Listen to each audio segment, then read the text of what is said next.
আসসালামু আলাইকুম এভরিওয়ান। আজকে আমি দেখাবো গরুর মাংসের শুটকি।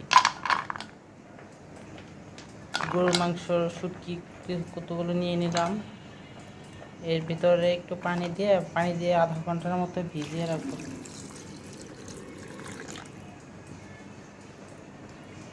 মাংসটা আমি আধা ঘন্টার মতো পানিতে ভিজিয়ে রাখবো।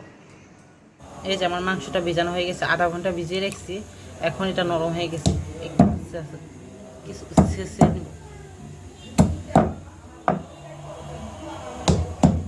মাংসটা একটু ছেঁচে নিলে ভালো হয়।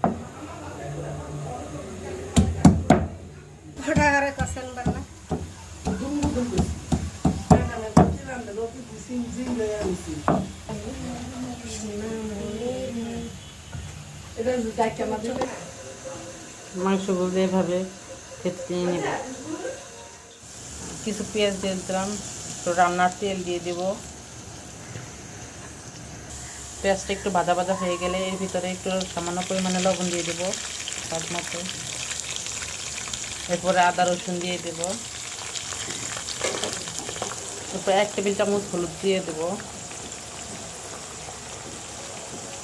হলুদ 1 টেবিল চামচ মরিচের গুঁড়ো দিয়ে দেবো। 1 টেবিল চামচ ধনিয়ার গুঁড়ো দিয়ে দেবো। এরপরে মশলাগুলো ভালোভাবে কষিয়ে নেব।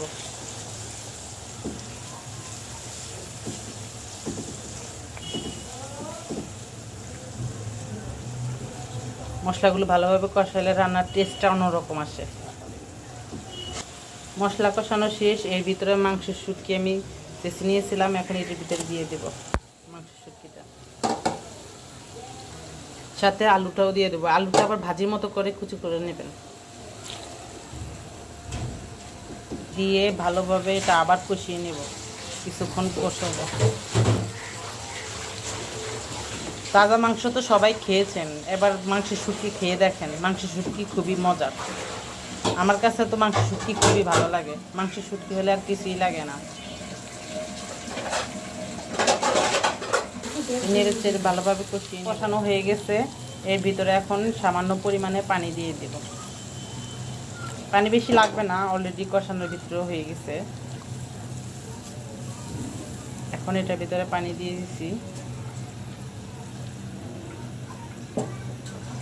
মাংসটা ঢেকে দিব।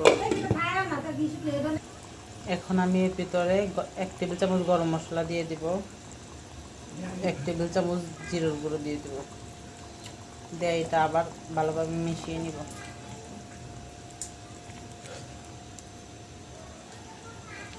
একদম গরুর মাংস যেভাবে রান্না করেন ঠিক সেভাবে রান্না করবেন। গরুর মাংসের ভিতরে যা যা ইউজ করেন তাইতেই দিবেন শুটকির ভিতরেও, যাতে একটু টেস্ট আসে। মাংসের ভিতরে বেশি ঝোল রাখবেন না, একদম শুকনা শুকনা হবে। ব্যাস, আমার মাংসের শুটকি রেডি। মাংসের শুটকি হয়ে গেছে, এখন আমি নামিয়ে নেব।